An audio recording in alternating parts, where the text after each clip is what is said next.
yes, on January, and I took the train. Yes. Now, mother and dad, of course, me leaving home there, it was really a big sacrifice for my mom and dad. Because I was the oldest sister, the oldest girl, and the other ones, there were so many of them that were so young, eh? And mother really needed me at home, but she never tried to keep me away from my vocation. She says, if you want to be a nun, she says, we're going to help you. It was just, now you can leave home. And I think you had said your father said if you didn't like it, you'd come back. And dad, it was dad that took it the hardest.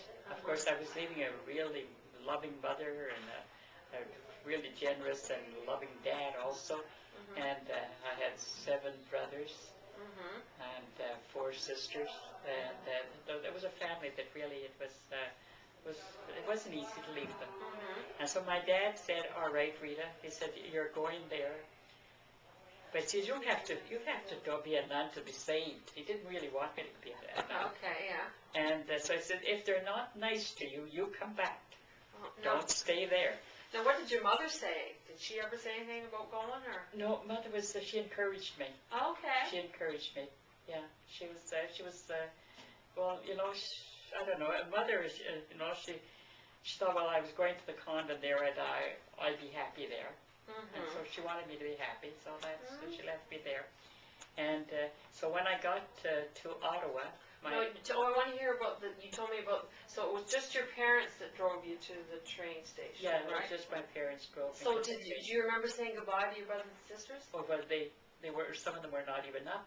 It was early in the morning. Oh, okay. And Tuffer was there, but Tuffer, he didn't cry. The others were crying. Oh, Russ cried. Oh, is that right? Russ, it was a big sacrifice for Russ. So he would have... Because we were very, very close. Russell and I were very, very close. Were you the two in age closest together? Yeah. Yeah. We were He was the oldest one. I was the second one. Okay. And so he really was good. And Tuffer said, well, he said, don't cry. He said, in 2 weeks you'll be back. Oh, my God. Yeah. So Tuffer was up in the morning, and some of them were up when you left. Yeah, but not the little ones. The little ones they were still in bed. So you must have said goodbye to them the night before, I guess. Well, probably, yeah. So they were so young. They were just like babies. I think you said Ron was 3.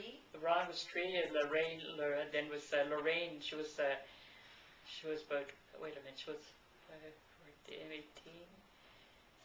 Lorraine was about 5 years old. Oh my God. 4 years old, yeah. Oh, so you went to the train station.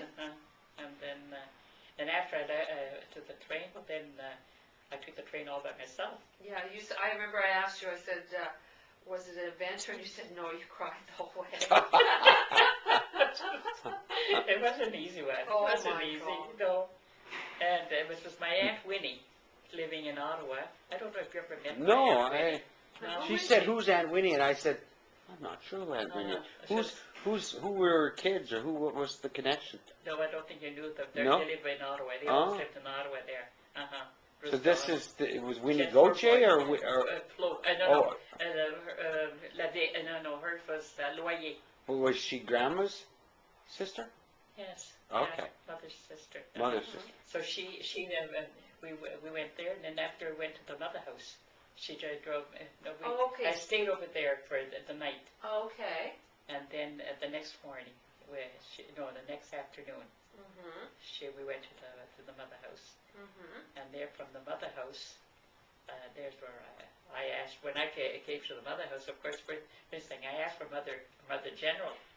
Yeah. You usually don't ask for Mother General. You ask for her assistant. For assistant or something. When I wanted to see Mother General. So Mother General came. No, it says her assistant came, and they brought me to Herdman's Bridge. Okay. Yeah, and that's where there was quite a few nuns there. Because in those days there was nothing to have 150 or something at the novitiate. There were crowds there. So when you went, and they took you to Herdman's Bridge, where the nuns were. So did they immediately take your clothes, or did you go into? How did that work? Well, you go in there, and then you have to take your measures and that, just Okay. 3 days after, I think it was about 3 days or 4 days after, that they could give him a uniform. Okay. It was a little purple colored dress. It was Okay. cute. Yeah. Purple dress, a little veil, we wore that for 1 year. That was postulate. So did you all the new nuns stay in the same dormitory, or what was that like? No, we were. There was 14 of us there on that date that entered, and so we were one group, Okay. and then it was that was the younger ones, and it was the older ones, and then it was the novices. Okay. It was 4 groups and we were different in different halls, halls that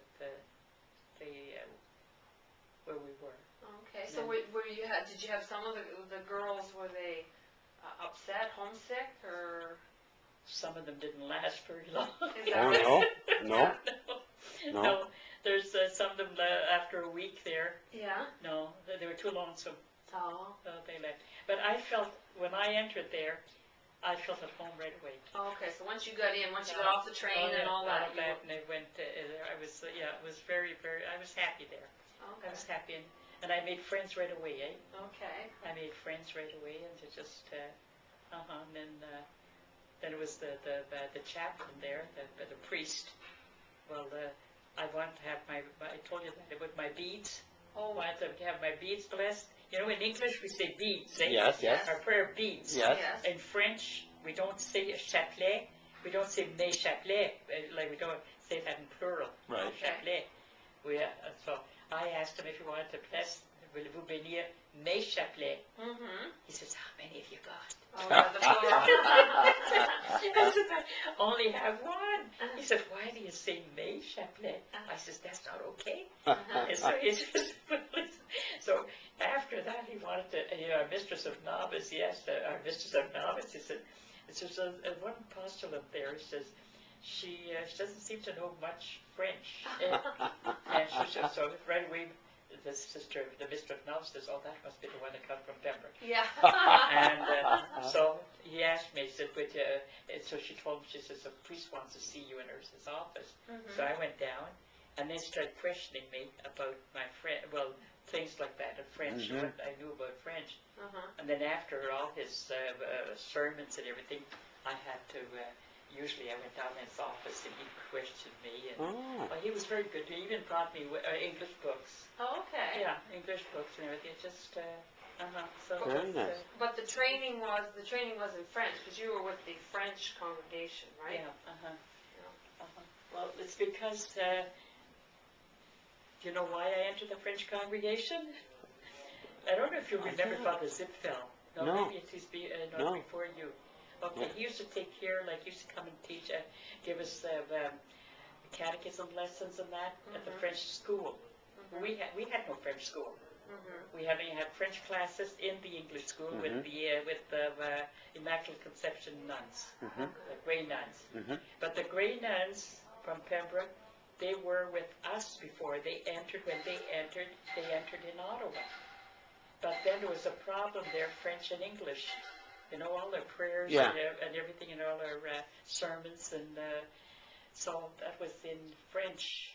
So what they decided to do is to leave Ottawa and go to Pembroke and start a new congregation. And so that's what they did. They left in 1926. Okay. They left the French to go with the English, and that's what Father Zipfel was saying. He says, no, you're not going to be happy there. He says they left the French, and he says, and you're French. He says you have a French culture and a French mentality. So that's how come he wanted me to go with the French, and that was a real good decision. Oh yeah, it was really good. So tell Mary about so